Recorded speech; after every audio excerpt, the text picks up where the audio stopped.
Ok, il est à peu près 13 heures, donc on va pouvoir commencer tranquillement.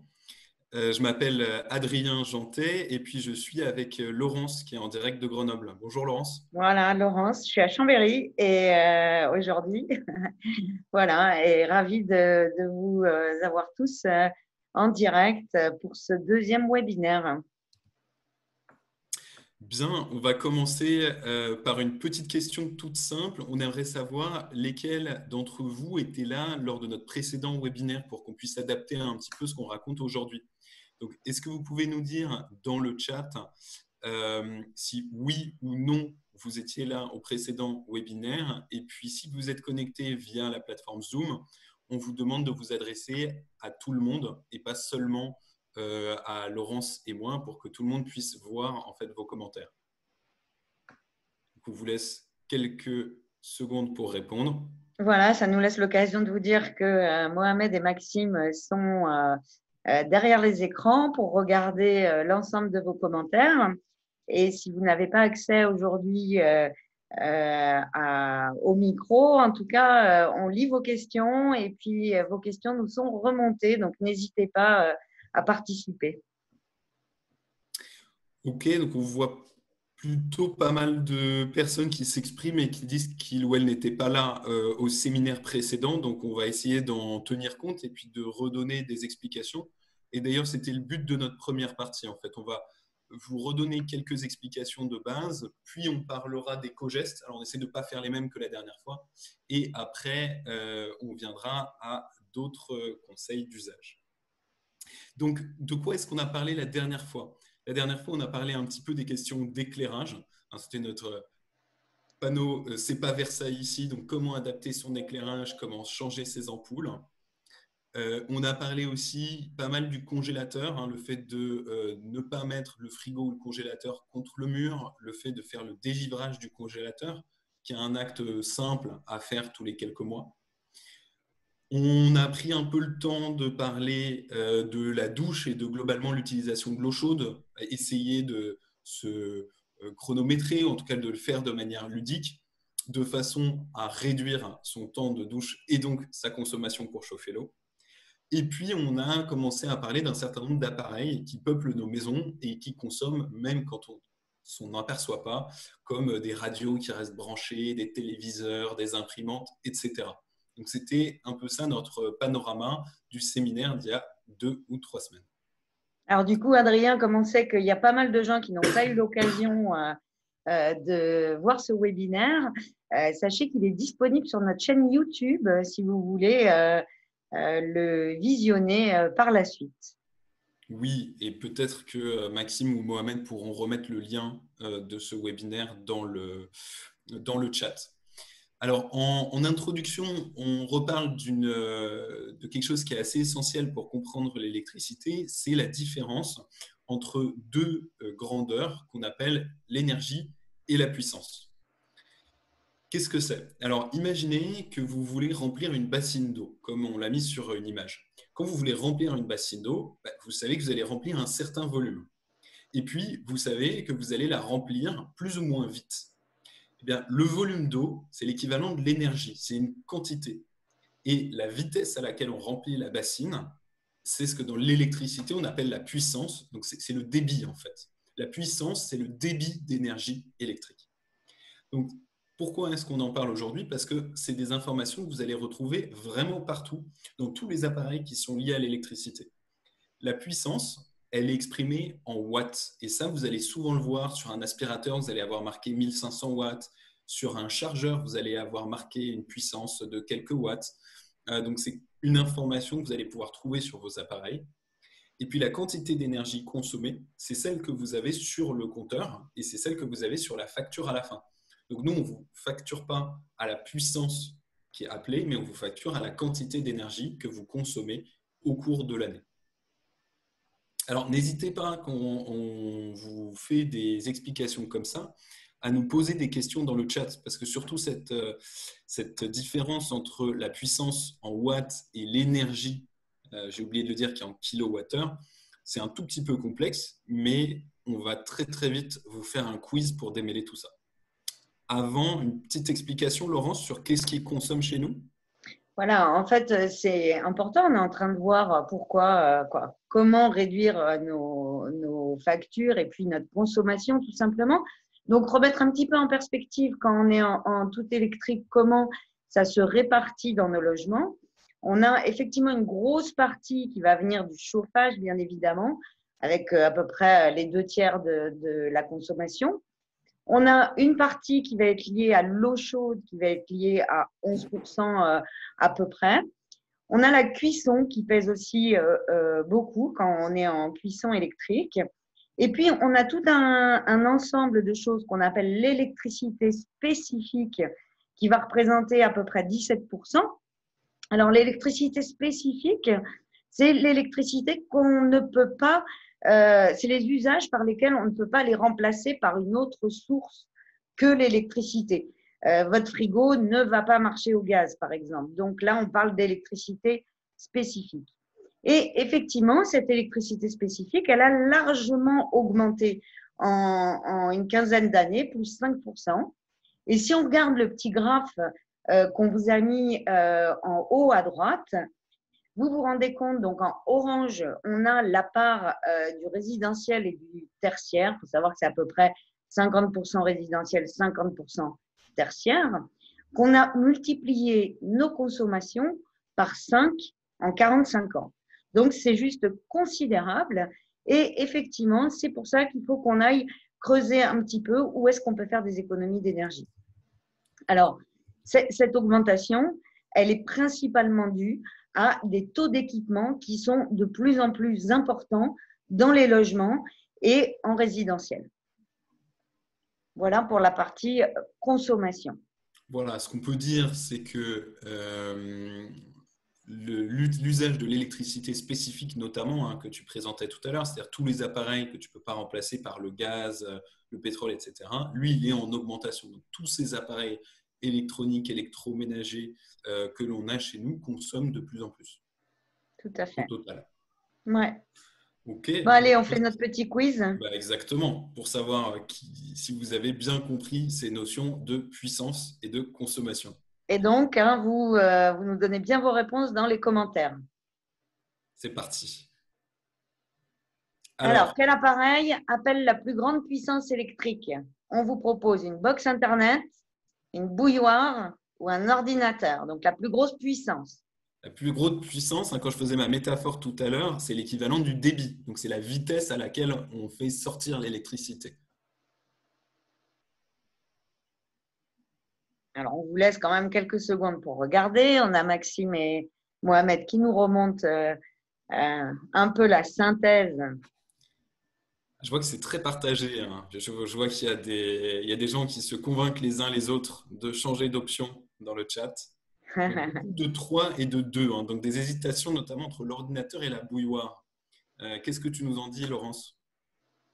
Eh bien, voilà, tout simplement, on a les réponses. C'est la bouilloire. C'est la bouilloire qui a la plus grosse puissance. Alors, tout simplement parce que on a une résistance électrique, on est donc on va chauffer et tout de suite, on a des appels de puissance qui sont assez importants. Donc, on est plutôt autour de 1800 watts pour la bouilloire. On va être, alors ça varie hein, d'un appareil à l'autre, on prend des moyennes bien sûr. On est à peu près sur 30 watts pour un ordinateur portable et une dizaine de watts pour une box. Donc on est vraiment sur une différence qui est très importante, hein. Ce n'est pas négligeable. Une bouilloire, quand on la fait tourner, ça tourne beaucoup, enfin ça appelle beaucoup, beaucoup plus de puissance électrique qu'un ordinateur. Et en même temps, passons à la deuxième partie du quiz. Alors la deuxième partie, quel appareil, toujours parmi les trois mêmes, hein, va consommer le plus d'électricité sur un an? On va dire sur un foyer standard, quoi. Donc, pareil, est-ce que c'est la box, est-ce que c'est la bouilloire ou l'ordinateur? C'est très partagé pour ce que je vois là. Il faut que vous continuez à nous faire remonter les questions. Je vois beaucoup de 1, donc beaucoup de box Internet. Pas mal de gens aussi qui hésitent sur l'ordinateur. En tout cas, peu de gens qui sont sur la bouilloire, hein. Alors, par rapport à notre live précédent, on a pris un cas qui est un petit peu plus difficile. On a voulu tendre un petit piège. N'est-ce pas, Laurence? Mais ouais. Allez, on regarde la réponse. Allez, c'est parti. Alors, effectivement, ben, en fait, on a deux appareils qui vont consommer autant en moyenne et par an. C'est la box et la bouilloire avec 70 kWh par an. Alors, vous avez bien vu, hein, on a des puissances qui sont totalement différentes. On était autour de 10 watts sur la box et de 1800 sur la bouilloire. Mais effectivement, comme vous a expliqué Adrien, en fait, la consommation, c'est une multiplication de la puissance par le nombre d'heures où vous utilisez votre appareil. Notre box, comme elle est allumée en moyenne 19 heures par jour, toute l'année, et bien effectivement, même si on est sur une toute petite puissance, on va se retrouver avec une consommation qui est conséquente. Notre bouilloire, qui était à 1900 watts, en fait, même si on l'utilise une fois, deux fois tous les jours, c'est sur une durée qui est très courte.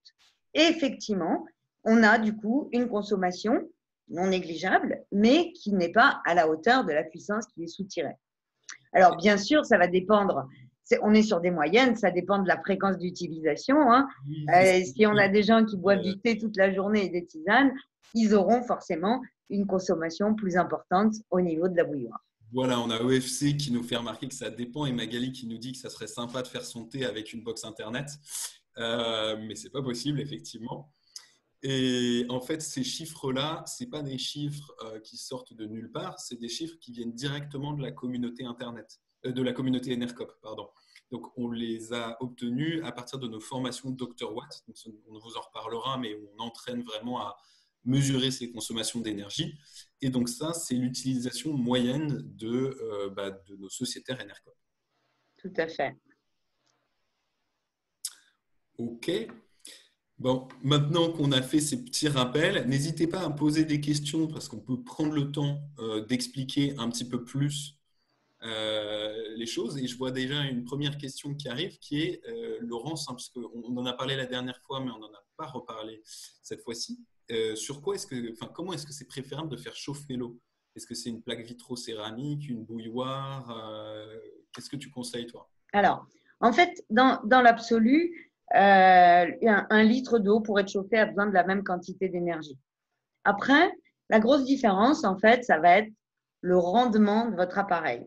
Donc, on a la bouilloire d'un côté et puis on a la plaque électrique de l'autre. Déjà, si votre casserole n'a pas de couvercle, forcément, votre rendement est chute. Voilà, ça c'est là qu'on va avoir ces petites différences.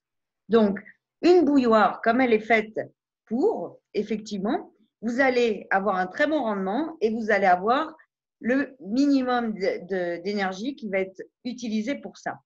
Maintenant, si vous êtes en direct avec une grosse casserole qui a un fond qui est bien connecté, qui est de la même largeur que votre plaque, que vous avez le couvercle, on va être pas loin de la même chose. Enfin, voilà. Pensez au couvercle pour faire chauffer l'eau et puis préférez la bouilloire. Hein. Adrien, tu veux peut-être compléter? Non, moi, c'est même conseil que toi. Puisqu'il y a quelqu'un qui repose la question, donc nous, on est plutôt bouilloire que casserole. Dans l'absolu, hein, la bouilloire, c'est ce qu'il y a de mieux isolé, donc c'est le plus efficace. Et puis, on a d'autres questions qui nous viennent, notamment des questions de box Internet. 19 heures par jour, on a dit en moyenne, donc c'est-à-dire que certains la laissent tourner en permanence, d'autres l'éteignent. Et notamment, on l'éteint. En tout cas, les gens se posent la question, qu'est-ce qui se passe en termes de répondeurs? Donc moi, ma réponse, c'est qu'à titre personnel, je n'ai plus de téléphone fixe parce que dans mon usage, ça fait doublon avec le téléphone portable, mais ce n'est pas le cas de tout le monde. Et puis après, il y a une partie qui peut se faire sur répondeur, n'est-ce pas, Laurence? C'est ça. On a Agnès qui nous dit, mais moi, j'ai besoin de mon téléphone, donc je ne peux pas éteindre ma box. Alors, bien évidemment, déjà, c'est un premier réflexe. Il faut adapter les conseils à son foyer, à la manière dont on fonctionne. Effectivement, si on a besoin du téléphone, il faut que quand on est chez nous et qu'on a besoin d'être joignable, cette box soit allumée. Alors, quand on n'est pas confiné, il y a quand même des moments où on sort. Et il y a quand même des moments où il n'y a personne à la maison. Donc, à ce moment-là, Agnès, vous n'avez pas besoin de votre box Internet. Pourquoi? Parce que votre box, elle inclut un répondeur téléphonique.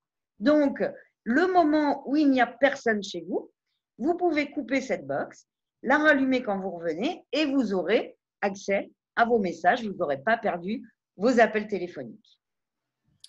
Laurent, je te pose une dernière question avant qu'on avance, puis on se refera une phase de questions.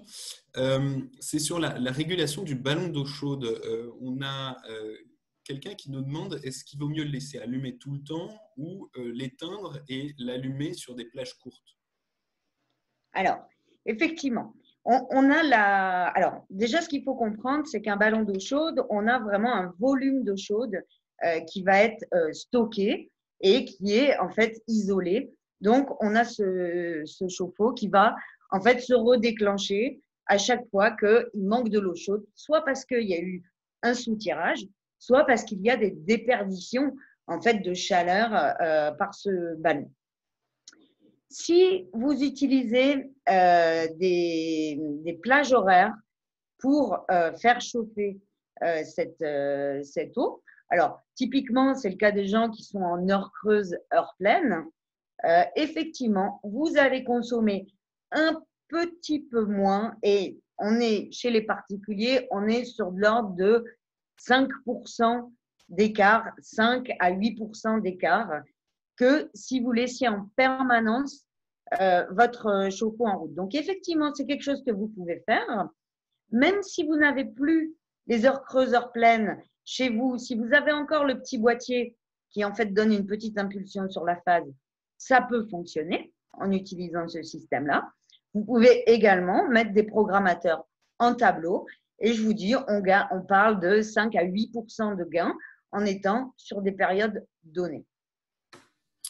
Ok, Laurent, je te propose qu'on avance. Et donc, nous, on avait prévu là, de vous donner d'autres éco-gestes que vous pouvez faire, alors selon le temps que vous avez, parce qu'on sait que certains d'entre vous ont du temps, et puis d'autres sont au contraire dans une période très dense, en fonction de vos modes d'organisation et de travail. Et puis, on prévoit le fait qu'avec le déconfinement progressif, certaines et certains d'entre nous sont amenés à sortir et peut-être à faire des achats. Et donc, on avait envie de vous transmettre des conseils là-dessus. Alors, allons-y avec nos premiers éco-gestes. Et donc, le premier concerne un appareil qu'on a quasiment tous, l'aspirateur. Laurence, qu'est-ce que tu voulais nous dire là-dessus? Alors, l'aspirateur, effectivement, on n'est pas tous égaux par rapport au temps ces temps-ci, entre ceux qui doivent s'occuper des enfants, travailler, etc., qui n'ont plus de temps du tout, entre certains qui finalement s'ennuient un peu. En tout cas, on est plus présent dans nos logements. Effectivement, du coup, on a tendance à quand même pas mal utiliser l'aspirateur ces temps-ci. Alors, l'aspirateur, Adrien vous l'avait montré la dernière fois, on est sur des grosses puissances. Il nous avait montré le sien qui était à 3000 watts. L'objectif de notre aspirateur, donc que cette puissance appelée, puisqu'elle va vous être facturée, vous faites une heure d'aspirateur à 3000 watts, vous serez facturé 3 kWh, c'est que cette puissance de 3000 watts soit également la puissance d'aspiration. Or, si vos filtres sont encrassés et sales, parce que c'est quand même pas le truc le plus drôle à nettoyer et du coup, on ne le fait pas tous les jours, eh bien, en fait, c'est comme si ça bouchait un petit peu cette aspiration. Et du coup, vous allez bien avoir 3000 watts de puissance appelée et facturée, mais vous aurez peut-être que l'équivalent de 2000 watts d'aspiration. Donc, le premier conseil, c'est vraiment d'aller nettoyer son filtre. Vous démontez, vous nettoyez, vous le tapez, vous le grattez. Regardez les notices. Il y a pas mal de filtres qui peuvent être nettoyés à l'eau. Donc, vérifiez quand même sur vos notices, allez les télécharger si vous ne les avez plus. Et vous allez vous rendre compte que si vous nettoyez complètement ce filtre d'aspirateur, vous allez avoir une meilleure aspiration. Et de ce fait, vous allez passer l'aspirateur moins longtemps, puisque vous n'aurez pas besoin de repasser pour avoir le même résultat. Alors, de la même manière, au niveau usage, évitez de passer trop rapidement l'aspirateur en faisant des allers-retours. Si vous y allez doucement, finalement, vous passez moins de temps à passer l'aspirateur et vous avez un meilleur résultat. Et puis, enfin, sur les aspirateurs, j'ai envie de parler des aspirateurs sans fil. Vous savez, les aspirateurs généralement balais qui sont sans fil. Et puis quand on va les ranger, hop, on peut les brancher directement. Alors, en fait, on s'est rendu compte dans nos formations Dr Watt que le fait de laisser tout le temps brancher en fait votre aspirateur amène une consommation importante. C'est-à-dire que même quand la batterie est complètement rechargée, on continue à consommer de l'énergie. Donc, on a des participants qui finalement ont mis un coupe-prise de manière à pouvoir charger uniquement une douzaine d'heures par jour. Et le double effet qui se coule, j'ai envie de dire, c'est que l'aspirateur fonctionne mieux. Donc, un petit regard là-dessus. On regardera au moment des achats ces petits appareils qui peuvent être utiles. Voilà, pour les aspirateurs à peu près.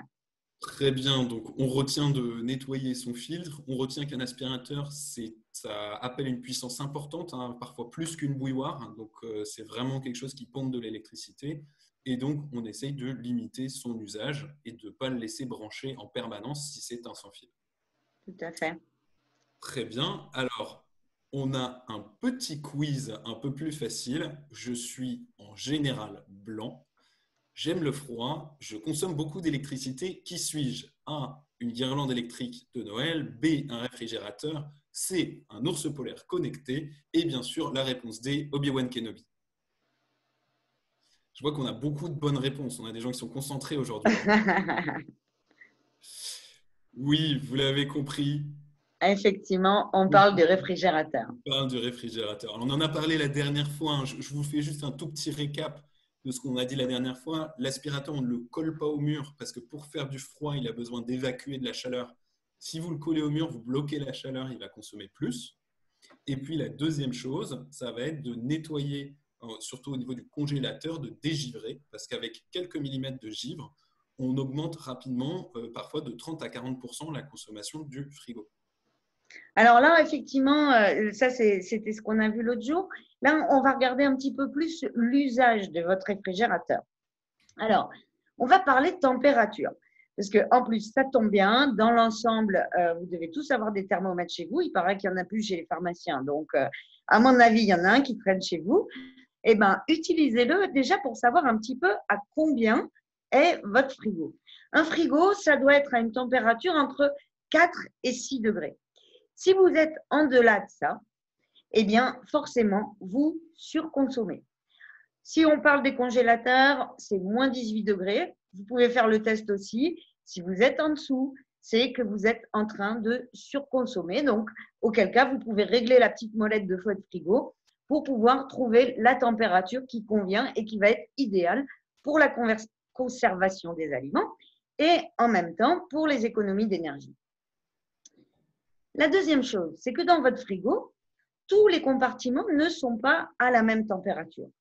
Généralement, vous allez retrouver la partie la plus froide de votre frigo sur la partie basse, juste au-dessus du bac et légumes.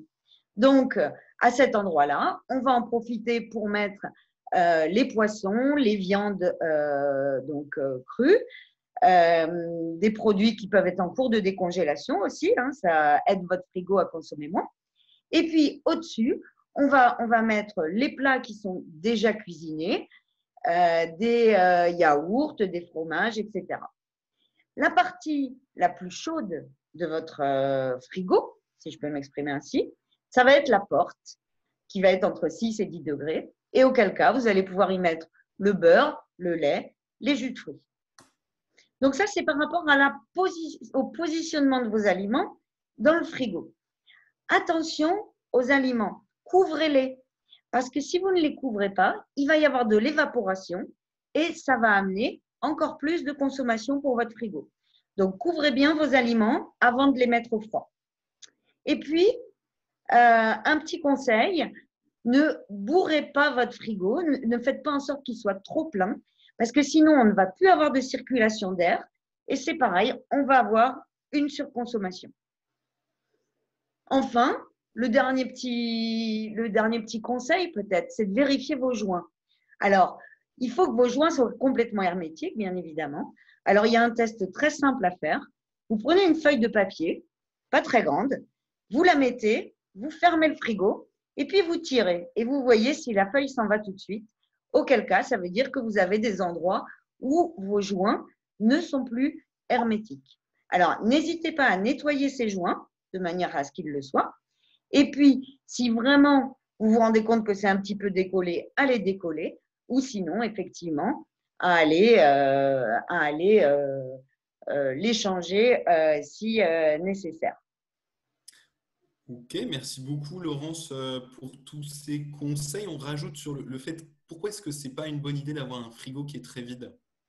Alors, par contre, voilà, j'ai dit, il ne faut pas qu'il soit trop plein, mais il ne faut pas qu'il soit trop vide non plus. Puisque, en fait, quand vous mettez de la masse en fait, dans votre frigo, ça va faire de l'inertie aussi au niveau du froid. Et effectivement, si vous êtes sur un frigo vide, on va avoir que de l'air. Et donc, ça va être vite brassé. Et effectivement, on va également surconsommer. Donc, c'est logique. Il faut que votre frigo soit plein. Par contre, il ne faut pas qu'il soit à ras-bord et qu'on ne puisse plus bouger quoi que ce soit. Ok, très bien. Bah, n'hésitez pas à nous dire, hein, on a une petite curiosité. Est-ce que vous êtes motivé pour aller mesurer la température de votre frigo à coup de thermomètre dans les jours qui viennent? Si vous nous faites un petit mot dans le chat, on est curieux.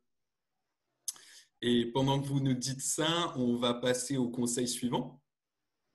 Eh bien, écoute, le troisième conseil, ça va être un petit peu sur l'ordinateur et puis principalement sur la boîte mail, Adrien. Oui, absolument. Donc là, on n'est pas sur la consommation d'électricité qui va être directement chez vous, mais en fait d'une consommation d'électricité que vous allez induire ailleurs. Quand vous laissez vos messages sur la boîte mail, typiquement un service comme Gmail, mais d'autres aussi, tous les services qui sont synchronisés en ligne, ils vont être stockés quelque part dans un endroit qu'on appelle le centre de données, le data center.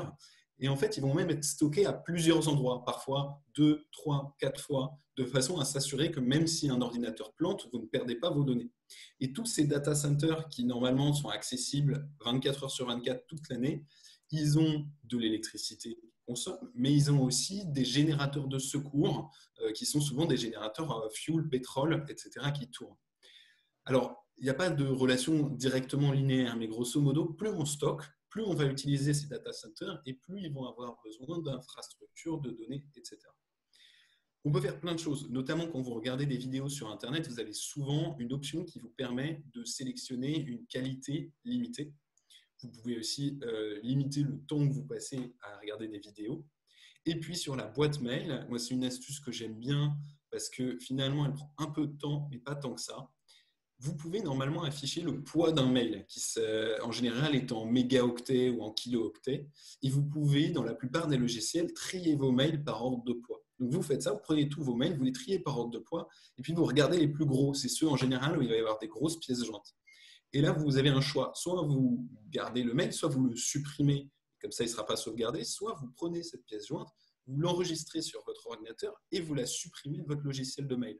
Comme ça, vous l'avez conservé, mais vous n'avez pas 3 réplications pour sauvegarde qui sont éparpillées à droite à gauche dans le monde. Donc voilà une astuce qui n'influera pas sur votre facture, mais qui vous permettra d'avoir un impact en termes de transition énergétique.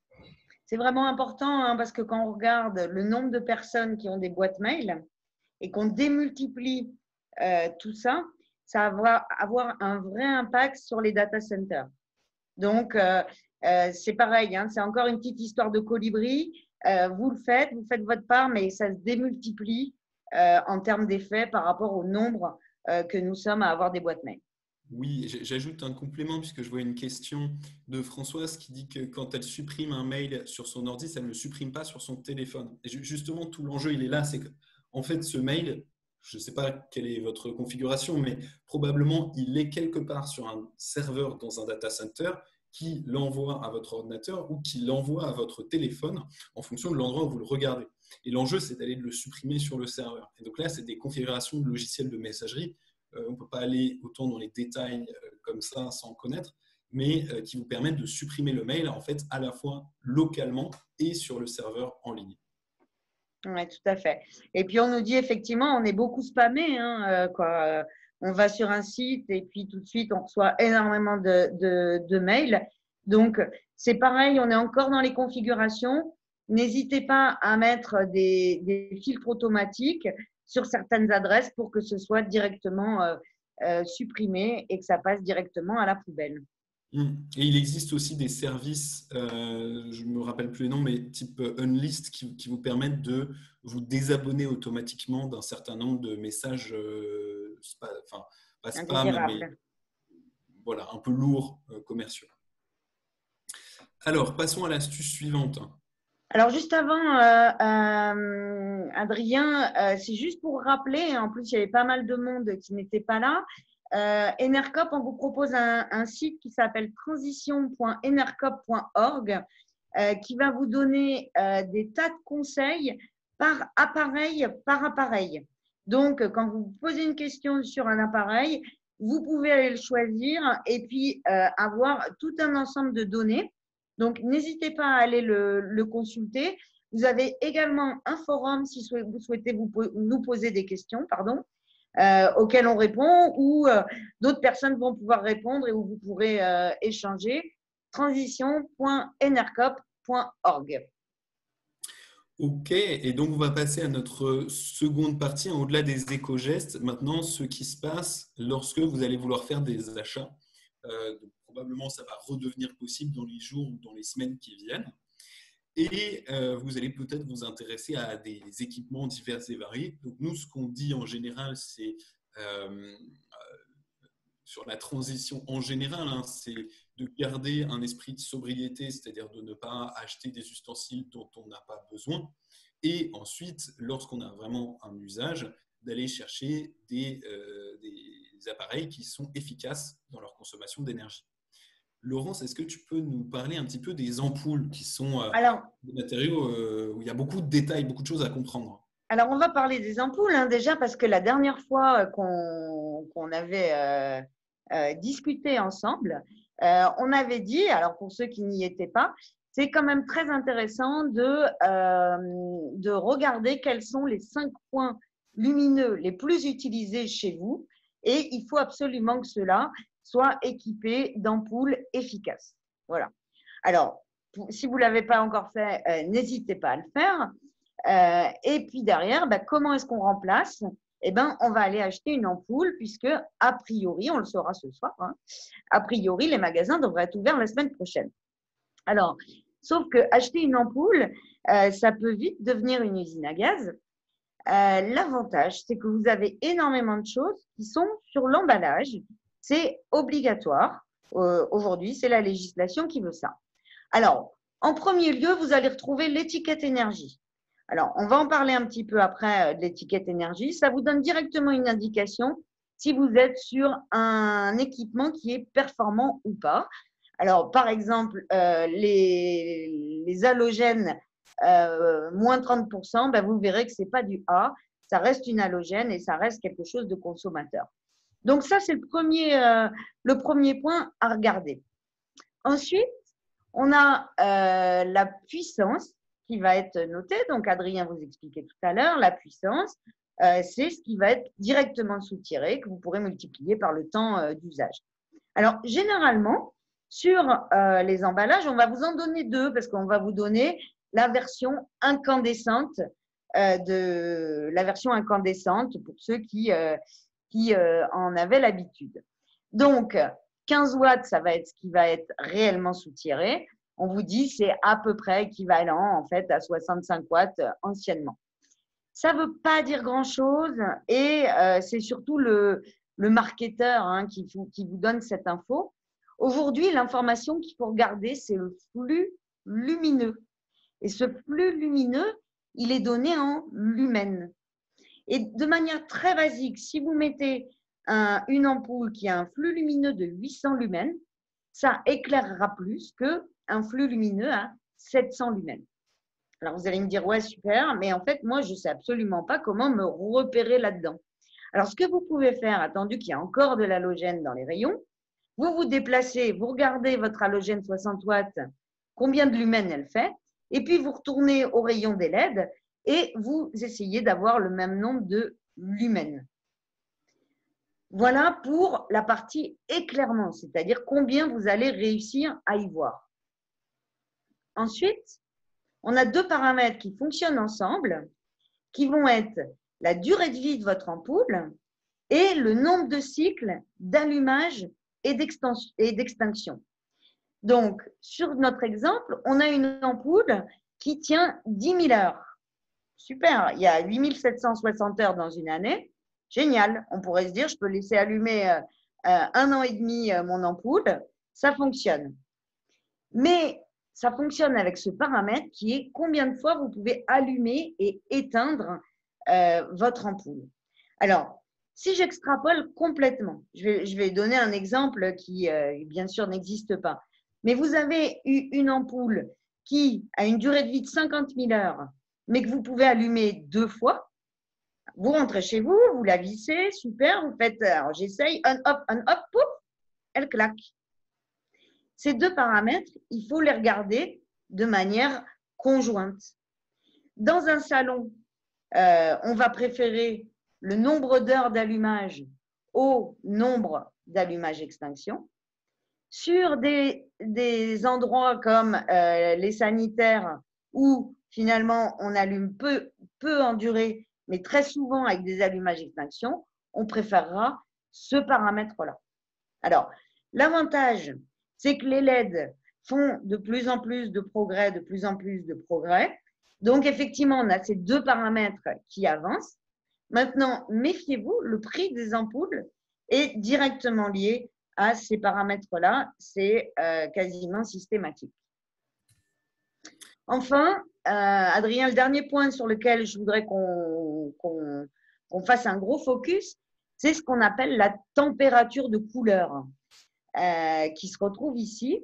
La température de couleur, elle s'exprime en degrés Kelvin.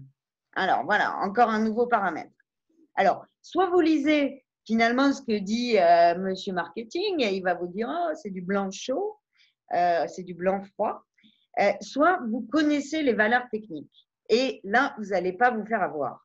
Donc, si vous êtes en dessous de 3000 degrés Kelvin, vous allez tirer sur du jaune et donc être plutôt sur un blanc chaud, généralement où on va équiper les salons, etc. À partir de 3000 degrés Kelvin, vous allez être sur du blanc froid, donc du blanc, hein, tout simplement, plus utile pour les cuisines, les salles de bain, etc. Pour exemple, les hôpitaux qui sont sur du blanc très très froid vont être à 4000 degrés Kelvin. Dans les usines, on va aller sur du 6000 degrés Kelvin, on va être encore plus sur du blanc. Donc, c'est important parce qu'aujourd'hui, on a encore des vendeurs de LED qui, à 3000 degrés, vont nous dire qu'on est sur du chaud. À 3000 degrés Kelvin, vous allez être sur du blanc. Voilà. Donc, si vous voulez du jaune, on se retrouve en dessous de 3000. Si vous voulez du blanc, au-dessus de 3000 degrés Kelvin. Voilà. C'est un petit investissement. Les investissements sur les ampoules, elles sont sur les ampoules que vous utilisez souvent. C'est un temps de retour sur investissement qui est de moins d'1 an. Donc, vous pouvez y aller. Maintenant, effectivement, il faut que vous puissiez revenir à la maison avec l'ampoule qui vous convient, qui éclaire comme vous le souhaitez. Et là, c'est le nombre de lumens, qui a l'efficacité lumineuse la meilleure en termes d'économie d'énergie. Combien de lumens par watt, qui a la bonne couleur en degrés Kelvin et qui va tenir dans la durée. Ok, est-ce que vous avez des questions là-dessus sur les ampoules? On vous a donné beaucoup d'informations, mais vous pouvez retrouver, et si j'ose dire, vous entraîner sur vos prochaines étiquettes. J'en profite pour rappeler un des conseils simples qu'on avait donné la dernière fois, qui peut être de dépoussiérer des ampoules, qui peut être aussi, donc, quand on a des luminaires qui ont plusieurs ampoules, par exemple, de ne pas toutes les remplacer. Moi, j'ai un luminaire juste au-dessus de ma tête qui a 6 ampoules, et en fait, avec 2, je suis très bien. Et puis, on disait de privilégier. Ça ne sert à rien d'avoir une super ampoule hyper écolo dans la cave et une ampoule qui consomme énormément au salon. Mieux vaut avoir une ampoule la plus écolo possible au salon, et puis la cave, on l'utilise moins souvent. Donc, en tout cas, les plus utilisés sont les plus prioritaires. Alors, je reviens un petit peu sur les lumens, parce que je vois qu'il y a des Oui, il y questions a des lumens, lux. Là, tout le monde se pose des questions. Alors, les lumens, en fait, c'est le flux lumineux. D'accord? C'est votre flux lumineux. Ça va représenter l'éclairement. Et les lux, en fait, c'est le nombre de lumens sur un un mètre carré. Voilà. Alors, effectivement, dans les bureaux, on dit, bah, pour bien lire, il faut avoir 300 lux sur le bureau. Donc, c'est-à-dire qu'il faut que mon flux lumineux, à hauteur de mon plan de travail, y mette un nombre de lux donné. Voilà. Hein, donc, effectivement, avec le même nombre de lumens, si je regarde le nombre de lux à 90 cm de hauteur ou au sol, ben, je n'aurai pas la même chose, bien évidemment. Donc, c'est ça le nombre de lumens. Et puis, au niveau des températures de couleur, hein, donc, quand on est en dessous de 3000 degrés Kelvin, on est sur des teintes plutôt jaunes. Et quand on est, donc, ça va être 2700, 2900, hein, c'est ça généralement qu'on trouve dans les magasins. voilà, Et le puis, rouge si vous quelqu'un. êtes à 3000 ou au-dessus, vous allez être sur du blanc. Voilà, et Corinne nous demandait pour une chambre, on est d'accord, enfin, après ça dépend évidemment de vos goûts, mais en tout cas pour mon goût dans une chambre, on sera plutôt sur du 2700, quelque chose qui tire vers le jaune, hein, clairement en dessous de 3000. Pour moi, c'est plus agréable que d'avoir du blanc dans la chambre. Alors, comme tu dis, ça, c'est une notion de confort personnel, Mm. puisque c'est pas parce que vous êtes jaune ou blanc que vous y voyez moins. Le nombre de lumens n'a rien à voir avec la température de couleur. Donc, pour savoir ce qu'on arrive à voir, est-ce qu'on voit dans son assiette, est-ce que voilà, c'est le nombre de lumens. Et puis ensuite, c'est juste le confort, être sur du blanc ou du jaune au niveau de la température de couleur. Ok, très bien. Eh ben, on peut peut-être passer à l'étiquette suivante. On va encore te faire parler beaucoup, je pense, puisque on se pose la question des équipements électroménagers. Alors ça, on en a tous chez nous. C'est quand même un poste de dépense qui est assez important, hein, notamment lorsque on emménage ou lorsqu'on a un appareil qui tombe enfin voilà, qui est en fin de vie.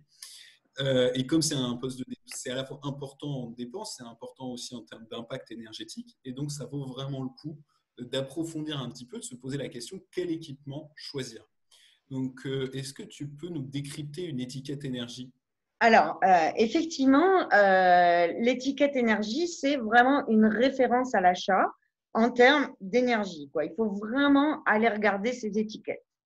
Bien évidemment, alors là, on vous a mis l'exemple d'une machine à laver. Vous avez donc ce petit étiquetage qui va de D jusqu'à A+++++. Maintenant, j'en rajoute un petit peu, mais à peine. Donc, vous allez pouvoir vous situer à cet endroit-là, quoi, situer l'appareil à cet endroit-là. Donc, ça, c'est la première chose qui vous donne directement une indication. Si vous êtes sur du D, passez votre chemin. Mais la deuxième chose qui est très importante sur cette étiquette, c'est le nombre de kilowattheures annuels. Alors, c'est selon un référentiel, quand c'est un lave-linge, un certain nombre de cycles par an, etc. Mais comme tous les appareils sont sur le même référentiel, vous pouvez ainsi les comparer entre eux. Donc, au premier niveau, on regardera la partie colorée, mais surtout, on ira regarder la consommation d'électricité annuelle. C'est très important. Donc, n'hésitez pas à passer de l'un à l'autre. Parce que si on regarde que la lettre, eh ben, on peut très vite finalement se tromper. Si on prend aujourd'hui les appareils de froid, sachez qu'aujourd'hui, les frigos, comme il y a eu des évolutions en termes de performance, sur le marché, vous ne trouvez plus que des frigos dont la lettre est A. C'est-à-dire que le moins bon va avoir une lettre A et le meilleur aura un A+++. Voilà. Donc, ça pose une vraie problématique pour le consommateur. Alors que quand vous regardez le nombre de kilowattheures annuels, vous pouvez, dans une même catégorie A+, par exemple, avoir déjà des différences puisqu'on est sur un système d'échelle. Alors effectivement, on n'avait pas pensé qu'il y aurait une évolution aussi importante au moment où on a créé l'étiquette énergie. Et du coup, pour certains appareils, elle va être modifiée, cette étiquette énergie. Elle sera modifiée au printemps 2021. Vous inquiétez pas, Enercop, on vous donnera toutes les infos, on fera des articles et on communiquera pour que vous puissiez en avoir connaissance. Ça va être le cas sur les télés, les réfrigérateurs, les congélateurs, les machines à laver, les lave-vaisselle et les ampoules. Pour tout ce qui est appareils de chauffage, c'est-à-dire les radiateurs, les chauffe-eau, qui ont une étiquette qui en fait date de 2015, ça sera revu bien plus tard. Donc voilà. Dans la nouvelle étiquette énergie, on va retrouver, par exemple, sur un lave-linge, un nombre de kilowattheures par cycle. Alors, ça sera par centaines de cycles. Et c'est important puisqu'on n'est pas tous dans ce référentiel. Et effectivement, si je prends un célibataire qui va faire 2 lessives par semaine, donc il fera 2 cycles. Si je prends une famille avec 4 enfants, elle va faire 3 cycles par jour. Donc effectivement, on ne va pas être du tout sur la même chose. Et du coup, ça m'amène, j'ai vu que ça traînait un petit peu dans les questions, où on avait des questions sur les masques. Effectivement, aujourd'hui, on a des masques en tissu. Alors, qu'est-ce qu'il faut faire? Est-ce qu'il faut à chaque fois relancer des machines? Est-ce qu'on peut utiliser le savon comme on fait pour les mains? Et finalement, qu'est-ce qui est préconisé? Alors, effectivement, il y a beaucoup de choses qui se disent sur le web. Il y a beaucoup de gens. Alors, effectivement, si on vous dit 90 degrés, vous êtes sûr de ne pas prendre de risques. Par contre, un cycle à 90 degrés, si vous commencez à faire ça tous les jours, vous allez voir votre facture d'électricité qui va exploser. Voilà. Un cycle aujourd'hui à 60 degrés, on va être pour des appareils performants, on va tourner à peu près à 0,55 kWh par cycle. Donc, si je le démultiplie, effectivement, on va avoir un souci.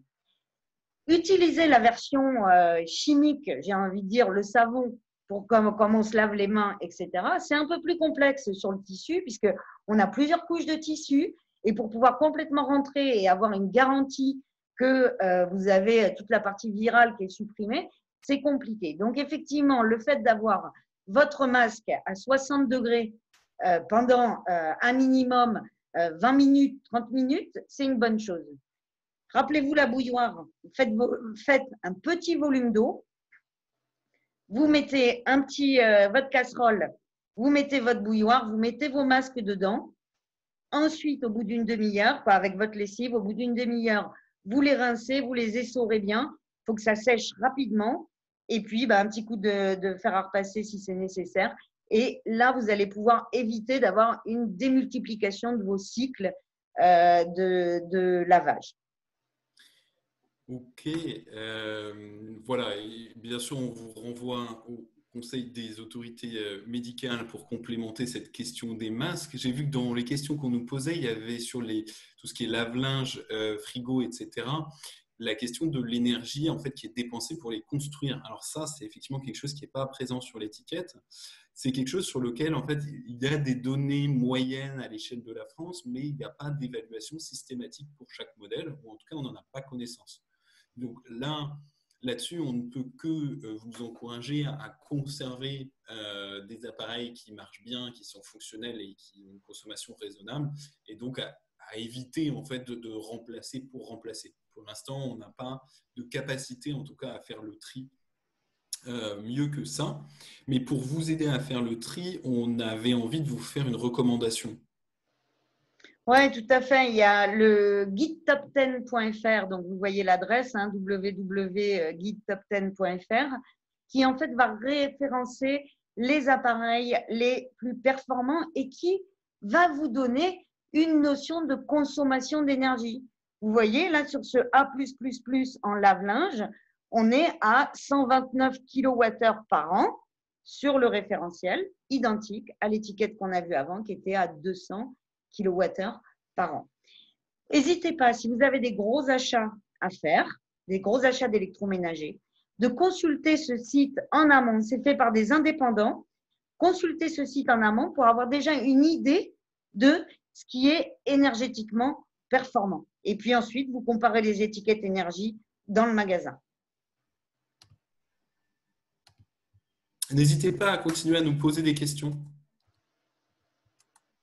Et en attendant, on va vous parler d'une autre chose que vous pouvez être amené à acheter. On en avait parlé un petit peu la dernière fois. On s'est dit, il y a beaucoup d'appareils qui restent en veille. Je le rappelle parce que c'est important.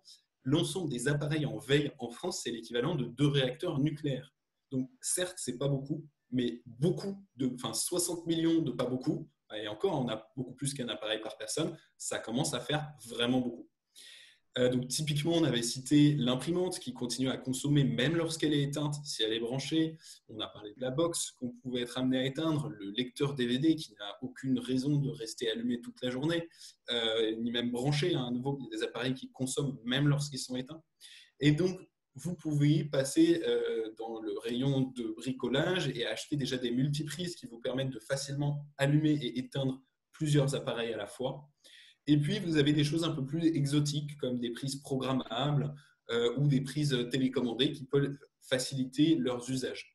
À nouveau, on vous appelle à pas être dans une utilisation gadget. Le but n'est pas de changer toutes ces prises, mais parfois, voilà, si ça vous facilite le fait d'éteindre tout ce qui est télévision, DVD, tout ce qui est branché de ce côté-là, en ayant simplement une multiprise avec un interrupteur, ça peut valoir le coup de faire cet investissement.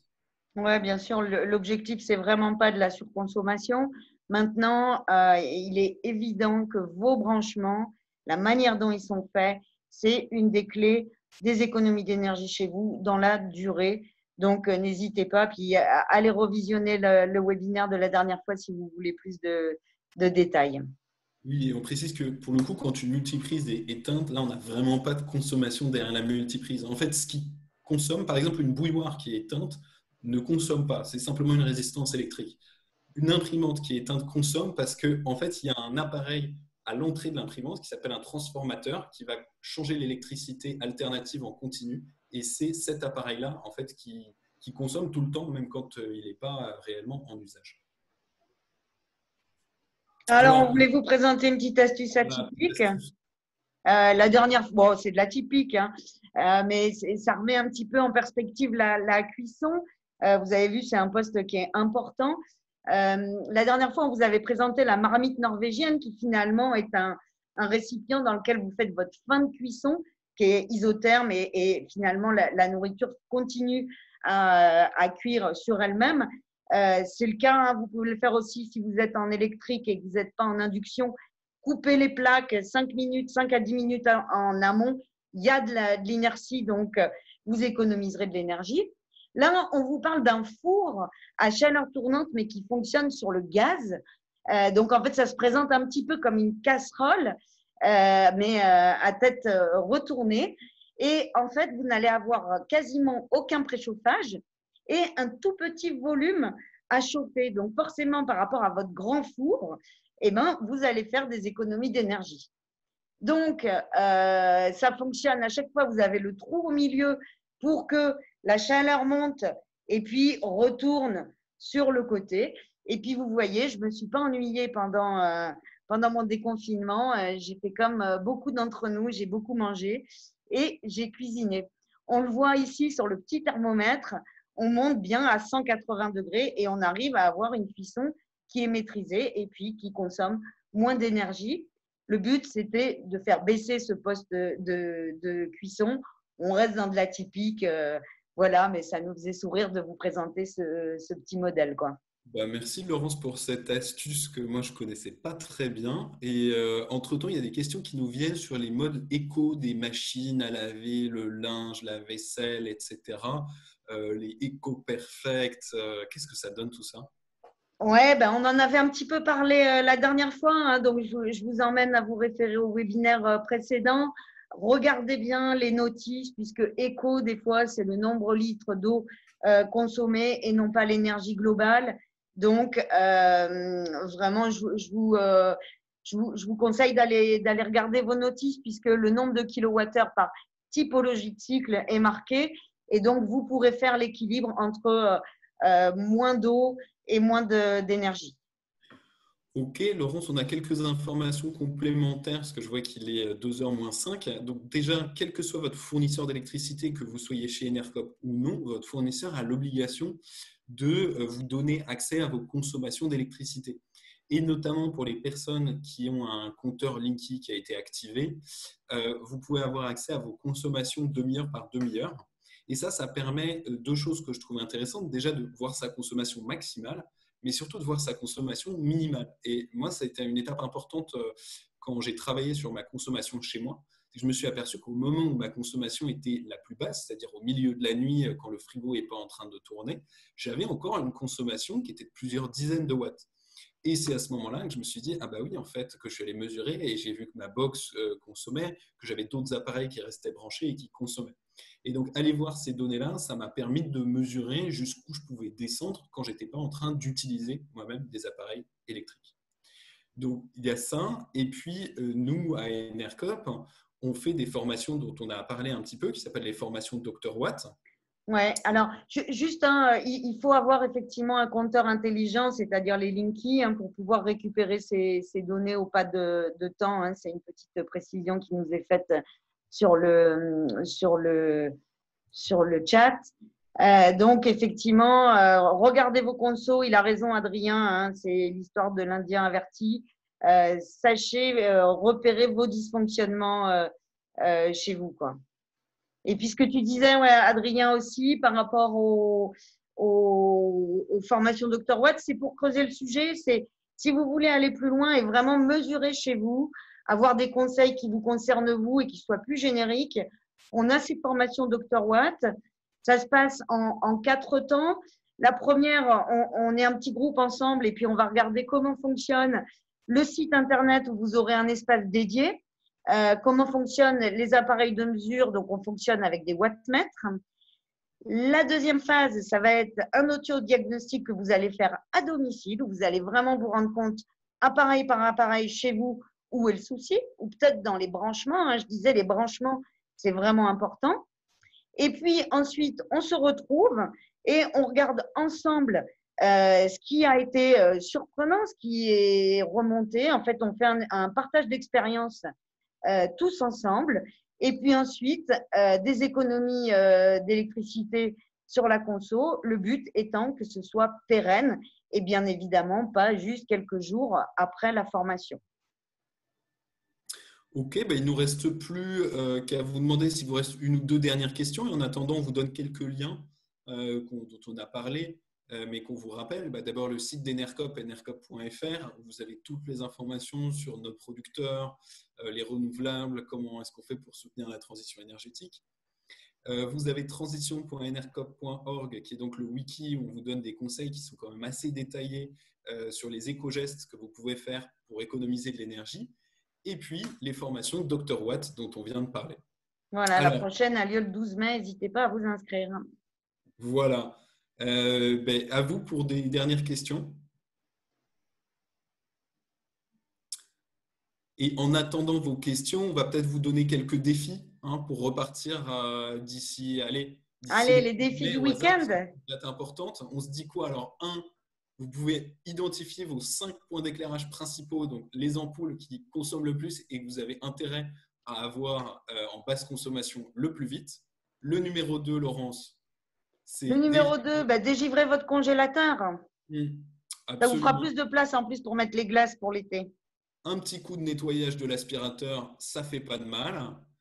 On n'en a pas trop parlé, mais il y a la question du réglage du chauffe-eau. Donc là, bon, on est sur quelque chose d'un peu plus complexe. Donc n'hésitez pas à regarder sur Internet comment on fait pour régler son chauffe-eau. Et puis, pensez qu'est-ce que vous pourriez faire, à quel moment vous pourriez éteindre votre box Internet. Voilà. Ça fait un bon petit job d'ici là, quoi. Et Ouais, puis pour ceux, absolument. on l'a pas mis, mais pour ceux qui n'ont pas regardé le webinaire numéro 1, n'hésitez pas. Il est en ligne sur notre chaîne YouTube, si vous voulez la première version. Et puis, n'hésitez pas à nous laisser des commentaires si vous voulez qu'on continue ces formats-là par la suite. Oui, on vous Est-ce qu'il demande nous reste aussi. quelques petites questions? Oui, j'allais dire pour que ça soit intéressant, l'idée c'est que nous on vous transmet on vous remercie pour vos participations, puis surtout parlez-en autour de vous. C'est-à-dire que vos éco-gestes, ils seront encore plus puissants si vous apprenez à d'autres gens, vous proposez tout simplement à d'autres gens de faire la même chose. On peut même se faire des petits défis de consommation d'eau ou de mise au carré des ampoules chez soi avec des amis. Voilà, petit défi de confinement. Et puis, pour terminer, il y a quelqu'un qui demande depuis combien de temps existent les formations Dr Watt pour qu'on ait toutes ces données, Laurence? Oula, les formations Dr Watt, ça doit faire bientôt 5 ans que ça existe. Ouais, c'est une belle réussite, hein. Voilà, c'est une réussite. On a déjà des participants qui sont très contents et on a des très beaux résultats quand on les analyse dans la durée. Et justement, c'est ça l'intérêt, quoi. Voilà, on est en gros à moins 15% en moyenne de consommation. Super. Eh bien, écoutez, merci beaucoup pour votre participation. Merci, Laurence. On vous Merci renvoie. Adrien, c'était super chouette de se retrouver de nouveau. On est content que vous soyez tous venus nous rejoindre. Et puis, ben, on vous dit à très vite. À très vite. Au revoir. Bon après-midi.